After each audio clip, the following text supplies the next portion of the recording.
Mi nombre es Julia Rodríguez y es un placer acompañarlos desde la sección de ginecología oncológica. El día de hoy, en el simposio de evaluación de paciente con masa ovárica y cáncer de ovario, estaré comentándoles acerca de la evaluación de marcadores tumorales en estas pacientes con masas anexiales. Sabemos que es una patología de impacto y que es la neoplasia ginecológica más letal. Todo lo que hagamos en prevención, en promoción y en detección temprana nos va a generar unos resultados muy favorables. Quiero declarar ningún conflicto de interés para esta charla y vamos a manejar una agenda en estos 20 minutos. Básicamente vamos a hablar de generalidades, algo de epidemiología de las masas anexiales, cómo hacer un enfoque diagnóstico y específicamente en marcadores tumorales, que es mi tema objeto, índices de riesgo de malignidad y al final vamos a dar unas conclusiones. Vamos a empezar con el escenario básico, el que nos enfrentamos todos los días. Llega una paciente a la consulta de 67 años, a un chequeo anual, y nos trae una ecografía que evidencia estos hallazgos. Realmente, pues, es una lesión unilateral, más de 10 lóculos, sólida, y no tiene ascitis. Pero además de eso, también podemos enfrentarnos a pacientes jóvenes, una paciente asintomática, sin hijos, que está en estudios preconcepcionales, y nos aporta una ecografía con una lesión de 3 centímetros de diámetro mayor, 2 proyecciones papilares sin ascitis, y en este punto nos enfrentamos todos los días a definir como médicos, ¿será cáncer de ovario? ¿Qué marcadores tumorales le voy a pedir? ¿Cuál imagen sería la adecuada para enfocar a esta paciente? Definitivamente, ¿cuál es el riesgo de cáncer ovárico? O sea, de las intervenciones que voy a implementar, pues, ¿cuál me permite saber si tiene o no la patología neoplásica? Y que es algo muy importante para nosotros los clínicos, si debe ser manejada por el ginecólogo o el ginecólogo oncólogo. Hoy les voy a dar una brújula, una plena orientación específicamente en marcadores tumorales y en ese enfoque que vamos a hacer a la paciente. Recordemos que las masas anexiales son la cuarta causa de hospitalización por enfermedad ginecológica y en Estados Unidos se presentan cerca de 60,000 nuevos casos. La mayoría de las masas anexiales son detectadas incidentalmente al examen físico por imágenes y sabemos que de estas pacientes el 10% van a ser operadas por una masa pélvica. Sin embargo, cuando miramos todo el diagnóstico y la correlación patológica, el 90% son benignas. Hablando un poco de la epidemiología en Colombia, sabemos que somos cerca de 48 millones de habitantes, de los cuales el 51% somos mujeres, y cuando miramos la población objeto de estas pacientes, es decir, aquellas que posiblemente van a debutar con una masa anexial que es cerca del 20% de todas las mujeres, esto corresponde a más o menos 19 millones de mujeres en solo nuestro país. Si analizamos esto en dos aspectos, tenemos que enfrentarnos a sobretratamientos, angustia en las pacientes si no enfocamos bien estas masas anexiales, y eso va a generar también una sobrecarga económica a los sistemas de salud. Adicionalmente a eso, sabemos que las masas anexiales no solamente son cáncer, tenemos patologías ginecológicas benignas, claramente también malignas, pero también entidades no ginecológicas o malignidades que no son de las neoplasias femeninas, y todo esto nos enfrenta a retos diagnósticos. Hablando un poco de riesgo de malignidad, sabemos que riesgo en salud lo define la Organización Mundial de la Salud como la probabilidad de ocurrencia de que una población determinada sufra cierta enfermedad. Y quiero hacer claridad en esto: en cualquier momento de la vida, en cualquier grupo etario, una mujer con masa anexial puede hacer malignidad. Sin embargo, vamos a considerar dos grupos etarios clave, que es la premenarquia y la posmenopausia, donde definitivamente supera más del 30% la posibilidad de cáncer ovárico. Y es importante realmente el enfoque de la masa, por supuesto. ¿Cuál es nuestro principal reto como clínicos? Hacer un diagnóstico de masa anexial para excluir malignidad y darle el manejo adecuado a la patología ginecológica. Si la lesión es benigna, debe ser operada por el ginecólogo. Si la lesión es maligna, debe ser operada por el ginecólogo oncólogo. Y esto definitivamente, ¿qué nos va a generar? Vamos a impactar en sobretratamientos. ¿Y qué hacemos cuando mandamos a estas pacientes y las derivamos a manejo especializado en ginecólogos oncólogos? Estamos quitando la oportunidad de estas consultas a pacientes que realmente tienen cáncer. Pero además, y esto ya es claramente tipificado en la literatura, si una paciente tiene cáncer y es operada por el ginecólogo oncólogo versus un ginecólogo no entrenado en cáncer, su impacto oncológico va a ser superior. Entonces, sí tenemos que enfocarlas y es fundamental que todo el equipo haga este diagnóstico. Cuando nos enfrentamos a la lesión anexial, vamos a tomar varios elementos. Los más importantes son la historia clínica. Ubiquemos la paciente en los grupos etarios. Sabemos que la principal incidencia de estas neoplasias ováricas es en mujeres posmenopáusicas, sin olvidar que puede ocurrir en cualquier momento de la vida. Recordemos también factores de riesgo. Sabemos que el riesgo basal para una mujer de sufrir cáncer de ovario durante su vida es 1.3%. Sin embargo, si hay historia familiar, así no sea mutadora BRCA, es 5.5% y aumenta al 54% si soy portadora de esa mutación BRCA. Es decir, es fundamental hacer una buena anamnesis en nuestras pacientes para poder orientarlas. Por supuesto, y no menos importante, la imagen, de lo cual no me voy a detener, y pues este es el objeto del simposio, y ya vamos a hablar un poco de los marcadores tumorales. Es un marcador tumoral, es una sustancia biodisponible elaborada por células normales y se puede detectar en cantidades más altas cuando es producida en células tumorales. Sin embargo, necesito mencionarles estos tres principios que debemos tener en cuenta. Primero, el nivel de marcador tumoral puede elevarse en personas con condiciones benignas. Es decir, que la especificidad de los marcadores no es 100% para los tumores. Segundo, el nivel de un marcador tumoral no se eleva en todas las personas con cáncer. Se ha visto en las neoplasias ováricas especialmente que estos marcadores que parecen más específicos, incluso más sensibles, en estadios 1 y 2, pues tienen unas elevaciones que son inferiores a lo que uno esperaría. Y tener en cuenta que muchos marcadores tumorales no son específicos a un tipo particular de cáncer. Tenemos varias neoplasias que comparten estos marcadores.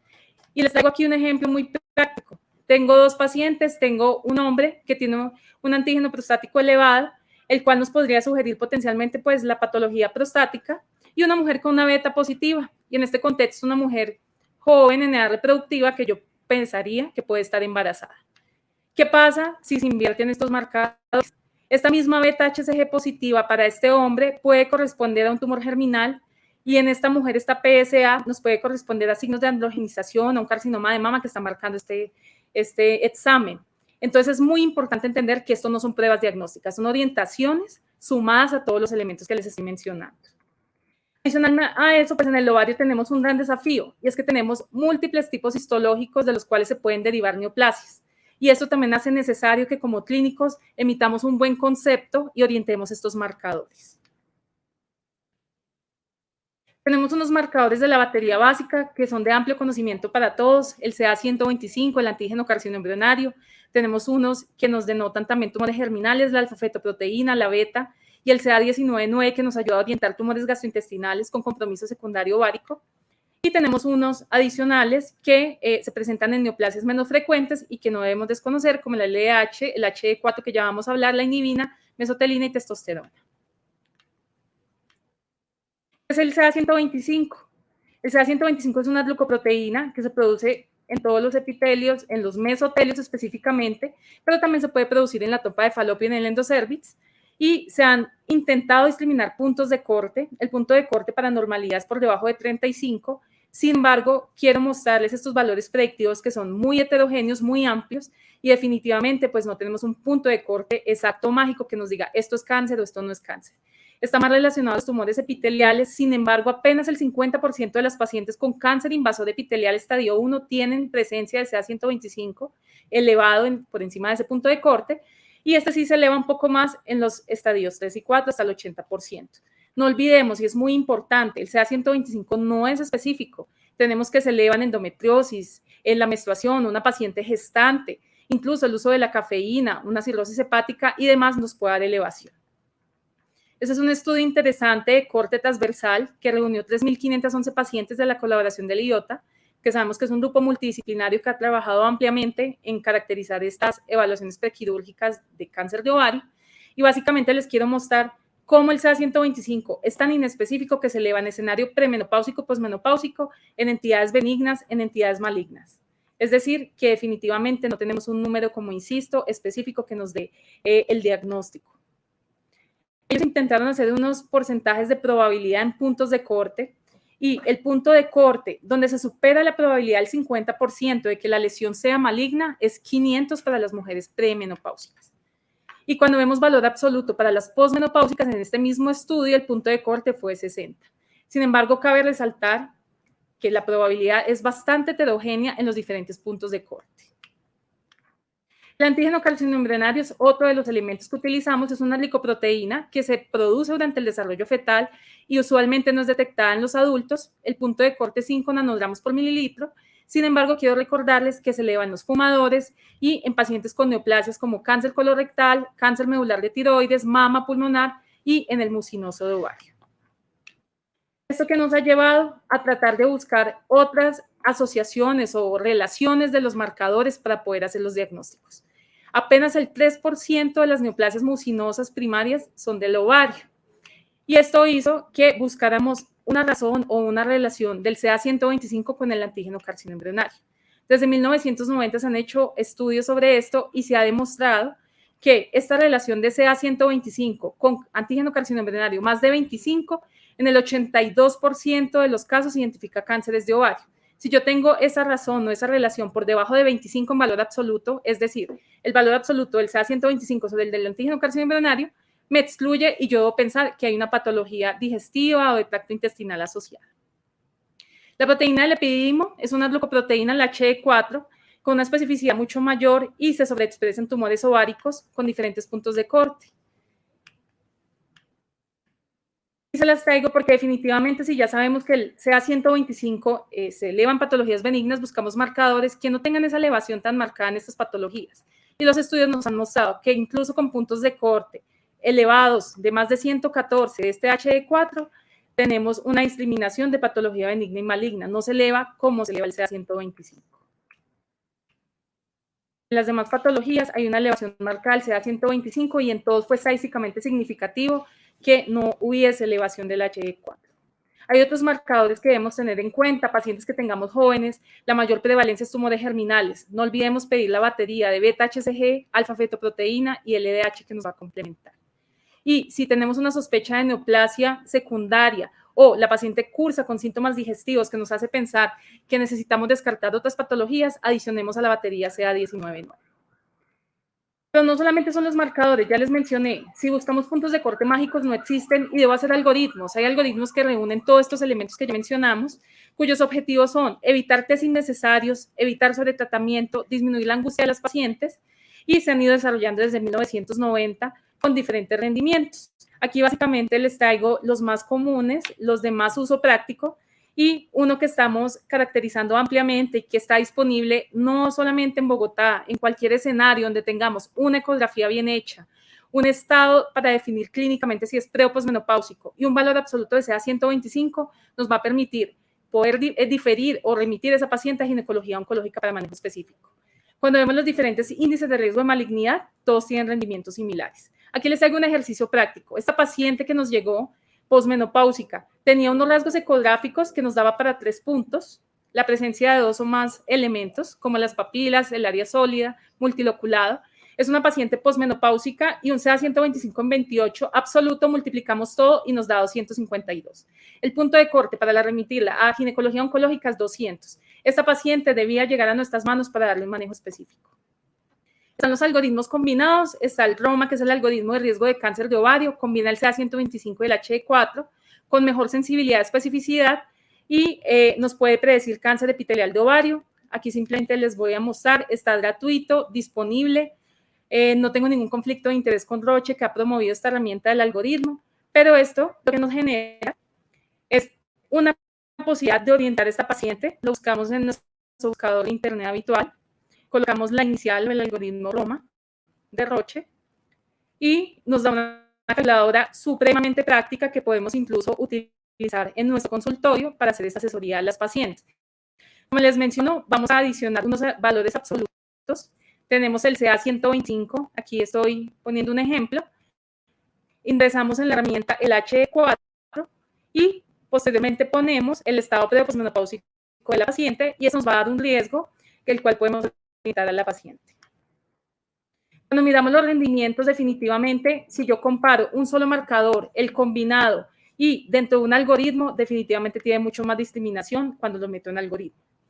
La colaboración IOTA, como les mencionaba, ha validado diferentes modelos, incluyendo factores clínicos, factores ecográficos y marcadores, y el que está ahorita de más relevancia y el que tiene más multimodalidad y más rendimiento en cuanto a estos es el IOTA ADNETS.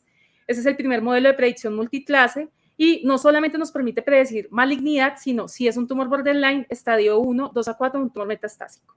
Se integran predictores clínicos, predictores ecográficos y es muy interesante porque en el momento que llega la paciente a consulta, yo le calculo su riesgo y si da más del 10% con una sensibilidad aceptable de más del 90%, la remito a ginecología oncológica. Está disponible también, como les menciono, simplemente hay muchos modelos en el mercado, pero les estoy contando los que más utilizamos en nuestra práctica como ginecólogos oncólogos. Es muy sencillo, ustedes van integrando todos los elementos que les menciono, lo consiguen en su buscador y de esta manera van a poder hacer esta consejería a sus pacientes. Tenemos toda la bibliografía, todo lo que lo sustenta. Tiene básicamente estos elementos que les menciono, la edad de la paciente, si estamos en un centro de manejo oncológico, cuántas papilas, cuántas proyecciones y demás. Cuando comparamos esos índices de riesgo de malignidad, cuando sumamos modelos donde ingresamos todos estos predictores clínicos, ecográficos que son fundamentales e insisto, es necesaria la integración de elementos, pero además metemos el marcador, tenemos unas áreas bajo la curva que hablan de la discriminación de los modelos, pues muy favorables. Entonces, cuando podamos hacer estas predicciones, pues integremos todos los modelos. Esta misma paciente en este modelo, ¿qué nos mostró? Un chance de malignidad de un 27%, y es muy interesante cuando se hace en la herramienta, nos muestran este ejercicio académico, hicieron la correlación histopatológica y sí, la paciente tenía una malignidad, un cistoadenocarcinoma mucinoso estadio 1. Nuestra segunda paciente dio un riesgo de malignidad 32.4, pero es llamativo que dio para borderline un 23.6%, y cuando superó esta paciente coincidimos en que era un sedoso borderline.